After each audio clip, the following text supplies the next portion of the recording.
Yes, obalo mulungi bwetwadduka matumuddemu kayimba kamubiri nosooka nga tukuba wakalango ka Apex TV UG tugambe nti gwasudde following ku YouTube channel yaffe ali Apex TV UG nosobola kubanga ogenda maaso ndobwangu tengeza tubadde tuli ku ngeri omukulu ono Baros corrections basobola okubanga abamu n'abantu amu bayambaza abadde akyabatongera njagala tubategere twamanye nawe nkyaba omusanga ogambe nti akasajja ako oba omukyalo oyo waliwo omukulu amwambaza batongere.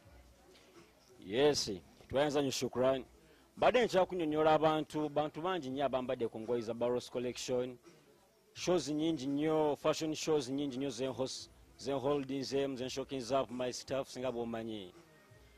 Abasinga mutero okulaba videos za Shiba, mutero okulaba ono modo gubayita Fernando. Ali awo musajja sala nnyo too much of sala nnyo enviri nazimayira kudala ku mutwe bamuyita Fernando. Oyo model mulungi nnyo from JM Jora Muzera Job. That is a modeling company. Model mulungi nnyo oyo tumwambazizaako engoye nyingi nnyo nga supporting the Baros. Ba model bangi nnyo okuva mu Jora Muzera company modeling agency.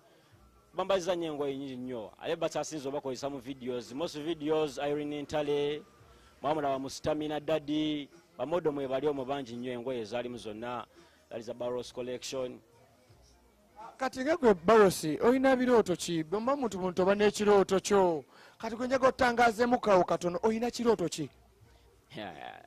MC, of course dreams come true nga bwentandise wentandikidde natandika eri wansi nnyo naye kati era wendi ndaba ekirooto kijjirira tambula ku step. I have so many dreams. I have my dreams about clothes. Nyalist mbele too much of famous mu ngoye kyensinga okwegomba nnyo naye nyambeereko ku at least ku most runways mu New York nga bw'olaba Benz runway nga za Benz nga zaki Benz Fashion Week New York nga bw'olaba otyo panaawo tutambuddeko mu Swahili Fashion Week that is Dar es Salaam. So nange njagala ndabiko nga ntuddewo ku runways ez'amaanyi nnyo nga nshoke nsinze engoye nga nnungi nnyo. Oyo no buli muntu tugamba nti alina ekirooto. Role model oyo ani mu bintu bino gw'ogamba nti nange enkola ne bannaye akasajja kano bannaye oba gundi ono nange embeera ne ŋŋamba nti mutuufu kyekyo. Of course nga bw'omanyi tosobola kuzimba anything kibayita mu ngoye nga tolina role model nga tolina muntu gw'ogoberera n'olaba nti ono engoye ze nange nsobola okufollowingamukko ninjagala. So kwegomba omuntu gwe nkyasinza okwegomba ono muganda wange as I told you from the start nabeegomba nnyo nyegomba nnyo my bro Fawz Fashion King. He's my role model. Ebintu mbitaddemu ekika tutambulemu ebintu mbitaddemu ekika gogenza okwanga role model oyo alina okubeera muganda weewaawo kakati wano tuli ku ngatto kati wemba njagaddemu ng'engatto ngeno oyinza tunyonyola amakulu gaayo ntugitegeera. Ngate muso jagala nnyo njagala nnyo nange ekintu kyoyagala kituufu nnyo. This is a nice brand nga bw'ogiraba brand nnungi nnyo ya Jordan. Brand ya Jordan nnungi nnyo. This is Jordan 23 nga tonungi nnyo esobola okuba casual yenna gwoba oyina short oyina ku mpale nga mpanvu nga nnungi nnyo olaba ina almost 3 colors black blue white but onungi nnyo ate nga toya kitiibwa so much expensive man. Kyogamba ojamba twayinza kuzaalawo teyasobola kuzaala ng'oyambadde Jordan moyibi omuntu atamanyi lebo tuwaye nga tendala ogyogereko ebintu gibeeza omulamu ogimanyiiko sobola okugamba nyininga teno bangi nnyo leero bangi nnyo bantu bangi nnyo mbalabira mu gentle wear classics abamu mubasanya ebitiibwa wansi nti ate bambadde engoye za kiyaayi nedda si bwe kibeera bulinga terina weefoolinga under sigenda kukwata ngatto eno ate ngiteeko casual wange sayi nzaddeko bintu ebitategeera nongato nnungi nnyo this is it's called an Oxford eno ngato Italy ngato nnungi nnyo yambala classic so much yambadde suit yo nga nnungi ayere kufuluma ku mukolo genze ku graduations tugenze ku as you know as forwards ogenze ku ceremonies big ceremonies enenga tekola nnyo kusekatano njifunanga ku sente nga mmeka Of course nga bwe nkugambye ebintu tukiseera nga tusinziira ku wawe ekiva. Osobola comparing nga to ya UK na ya Italy, so comparing nga to ya Italy na ya France.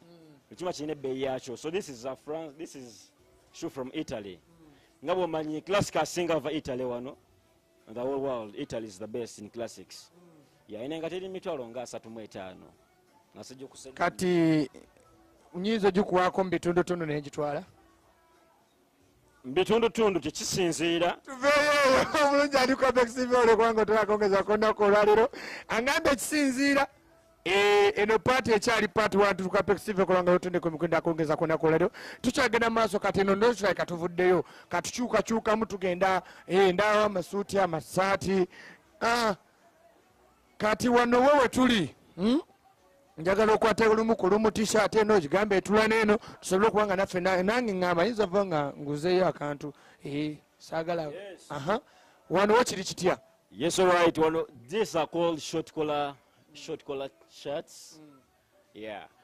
Most abantu abasinga tebagala mikono miwanvu ayagala yambala esaati agiteeyo ku jeani atamanya agenda kukyambala atya. Right now I can pick at random sobola okupickinga shirt where this is color gold. Ngabo jiraba, this is a polo shirt. Most expensive labels, as you know, in fashion. Togenda kwambaza muntu agambe which brand is this, Lacoste, Twina Polo, Twina so many. So this is a polo shirt. And also okukwate this collar shirt ngabo jiraba weti. Ninjituza kungate no jenkutte. Anenga do jiraba. Oyinza kungamba tenga tebigenda kujja obo biwambadde otya no. Kisinziira sibuli bwogamba togenze kwambala classic over gentle. Ogenda kwata t-shirt ya mikono miwanvu atokola otya nedda. These collar shirts are also in classic type. So kitya kunga teno. Ale tunzo okuyigiriza ennaku zino shukrani. Ebintu bikyuka muko. Tuwesuba nnyo nti ate ogenda kwambala buli woyambala nti ate empale ntimpa ngato mpanvu nti ate yaki. Kind of this is a UK shoe. Ngabo jiraba. This from UK. So kitya call this jean. This is a nice jean, of course, bro, as you see. This is a gas chi, go sign. Nunji nyo. Ninjitaya kwene sati yange nunja ya polo. Ninjikuba ekikalu. I be smart.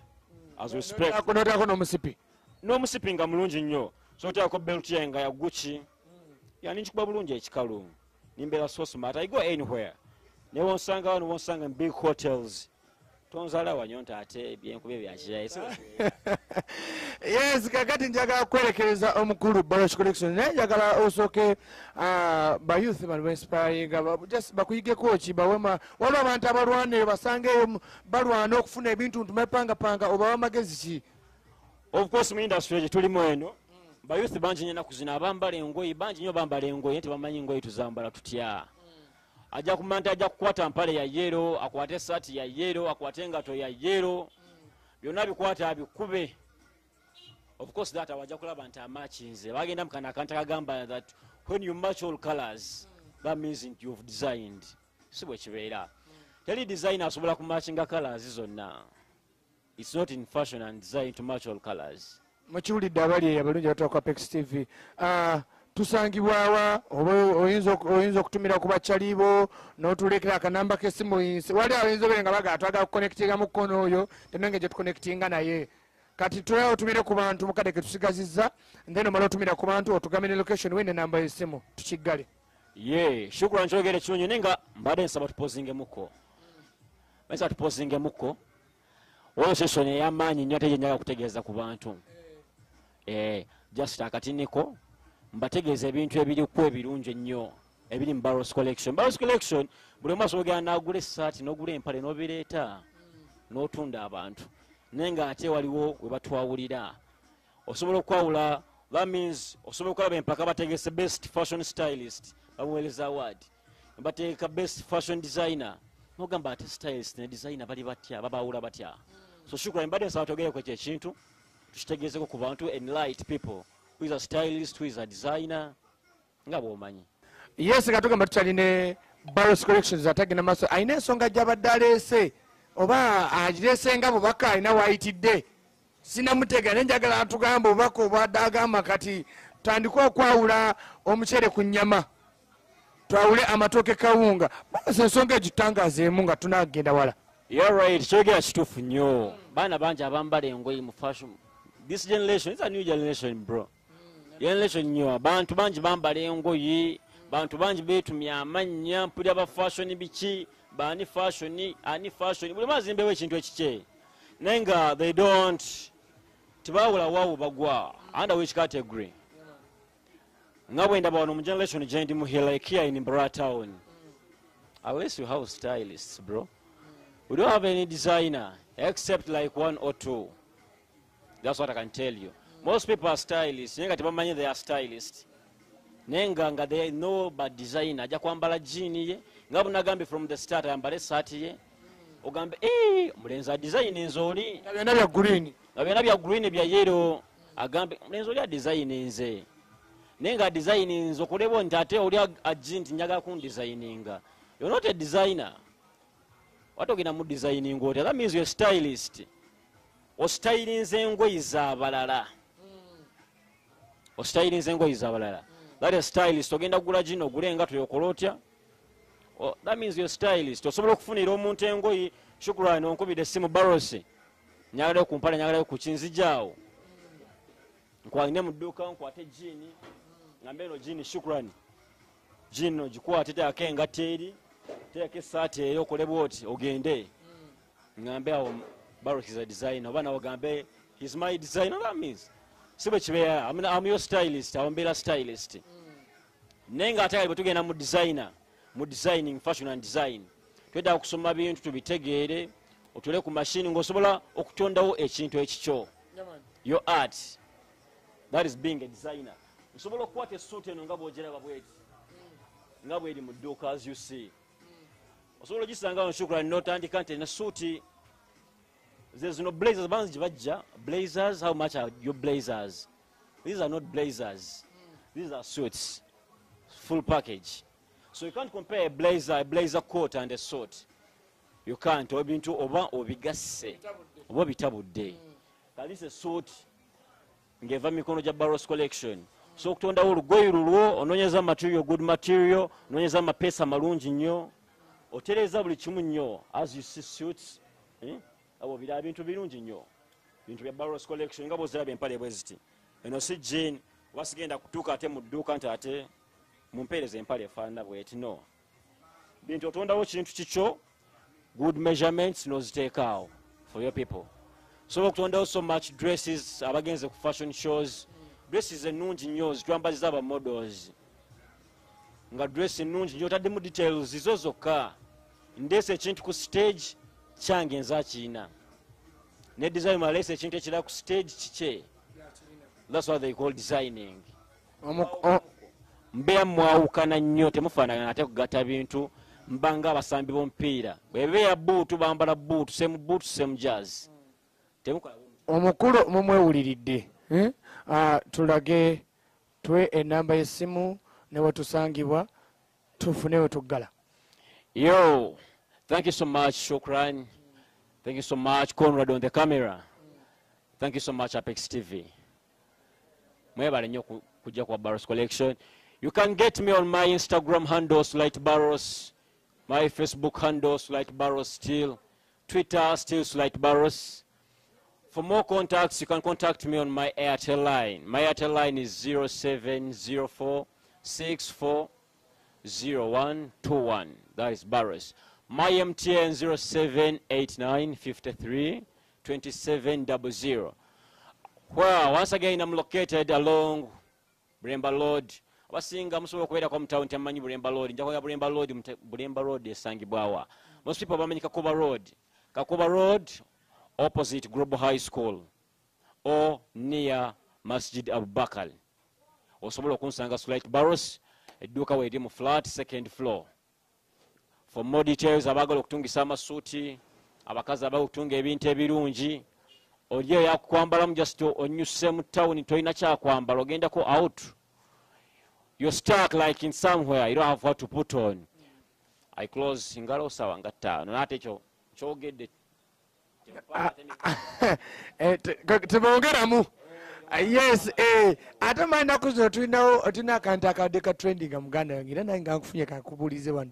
Tulinawo ensonga ya Muzaata ne Kenzo nsonywamu kuyingizemu katono golabira ddala nga Muzaata teekwa yeetonde wati yeetonda ensonga ya Muzaata ne Kenzo ebyo bintu birimu okulamuza nnyo obusiraamu ate nga ffe abantu abasiraamu waliwo omukyamu waliwo omugu waliwo Kenzo mutuufu Muzaata mutuufu abasinga bati obubali buli omu alina sayidi eyiye naye nga butulamuza obusiraamu ku sayidi ya Muzaata byayogedde ku Kenzo pins and what the same shit I'm putting on that is trend tubyambala bintu bya bulijjo generation gye tulimu twambala pins naye ate bwe nyambala pin tonkotinga obintu ate nkola kino na kino na kino when you don't have proof about me bwe tugenda ntaate genda okola otya kyekigambo kyali si kirungi nnyo abasinga mukikuliriza kati Muzaata yeetonda oba tiyeetonda ekintu ekyo she lunaku lwakutaano nnyo leero kibeera simple it's simple not forcing you osobola okkiriza nti guno omusango kusinze you apologize something small kyekyo tubudde bulungi ali ku Apex TV ngenda kwankwerekereza nga tubadde kubalesikoshikuza kongeza kunaku lwadiro nga tugamba nti nga bwagambye ng'omukulu namwe abali abagamba nti munaye mbadde simanyi designer stylist ndoza abadde ensonga omulina okwawukanira so kati gwe aba ali eyo manya woogwa manya ekiti kyogwamu abadde Conrad kamera msishukano muweereza kongeza kunaku lwadiro mpaka bwe tugenda okuddamu kusinkana. God bless. One love.